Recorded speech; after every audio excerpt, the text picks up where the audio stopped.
Street Children of India by Mallory Huddleston.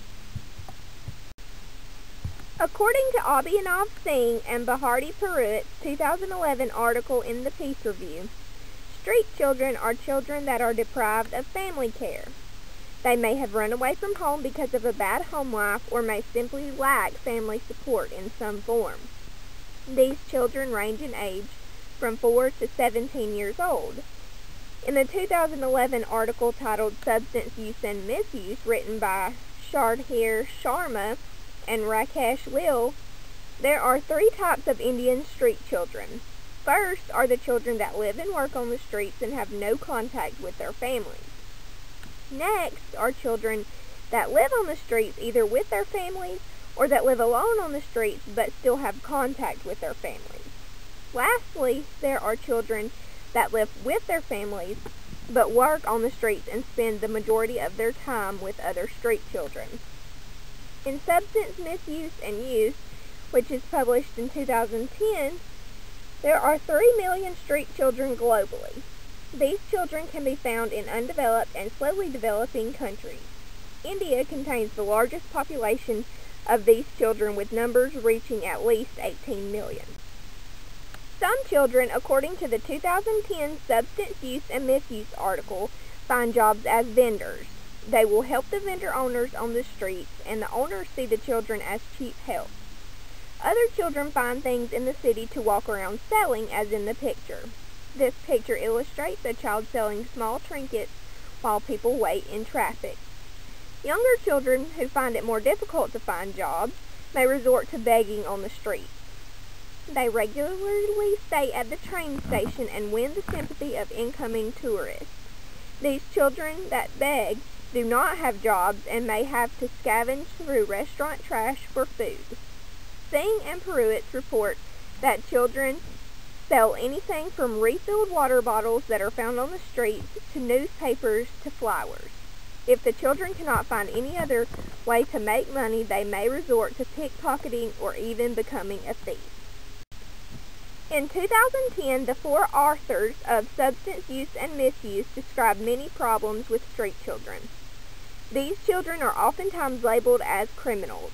Sometimes they steal and participate in illegal activities, but they are homeless children, and that is the start of the problem. Even though they may do illegal things, the authorities in India take advantage of the fact that they are children. They often accuse them of things they do not know for sure the children did. They charge them with things like petty theft, loitering, and vagrancy, and then torture or detain the children for long periods of time. The children are targeted simply because they are young and homeless and have no one to stand up for them. Another major problem is sexual exploitation of the children. They are easy targets because of the difficult living conditions and the fact that they are unable to defend themselves. The children are overpowered by older children as well. They stand no chance when a gang of older kids overtake them. Singh and Pruitt report in the 2011 Peace Review article that children living on the streets have terrible hygiene. They go for long periods with no bath. They cannot keep up with a toothbrush or cannot get toothpaste when they run out. The children have a poor diet also because they must eat whatever is available at the time, and they are almost always malnourished. The lack of shelter means the children are exposed to all weather conditions, including sun, snow, and rain. Physical conditions the children endure include theft by other children and even adults. The environment of inhalation of smoke and dirt.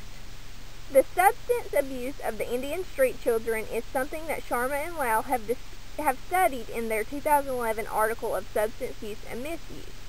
They found that the most often misused substances in India by street children include lighter fluid, nail polish remover, hairspray, and any type of glue.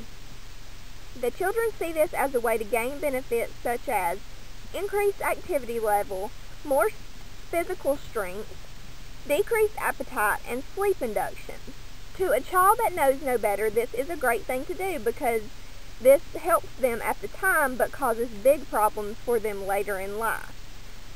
Because the children live on their own, no one makes them attend school. Lack of education for street children is a struggle for India to overcome.